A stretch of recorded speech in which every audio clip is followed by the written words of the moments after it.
سلام علیکم و رحمت الله و برکاته. سلام بر کلی پسپچکانی عزیز و مهربانم. سلام بر کلی غریبان. سلام بر کلی مسلمانای جهان. اول خصوص من شما را به این روز سعید جمعه مبارکباد می نمایم. از الله تعالی طلب می نمایم، دست به سوی الله تعالی می بردارم که کلی غریبان ما را خداوند کریم در پناهی پاکش نگهبان باشه و کلی غریبان ما را به سری بلند به وقت به تن جان ساعت به دیداری پدر و مادر و زن و فرزندانشان، به دیداری کلی والدینشان خداوند کریم و شرف گرداند. آمین یا رب العالمین. آمین. الله اکبر. خیلی در نوار میبینید فرزندای ما. دختر جان چی نام داری؟ دختر جان چی نام داری؟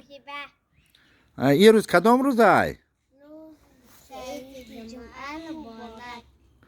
اکا جانای غریب تا چیز گفتنیه؟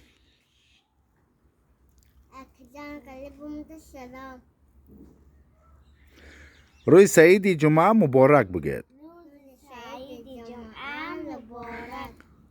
آزی ما شما دختر جانا کنی یا دو چی میپرسم کنی میدونید در سر چی داره؟ تاج دولت. در چشم چی داره؟ نور محمد. در بینی چی داره؟ بوی محمد. در دهان چی داره؟ کلمه شهادت. در بینی چی داره؟ بوی محمد. در گوش چی داره؟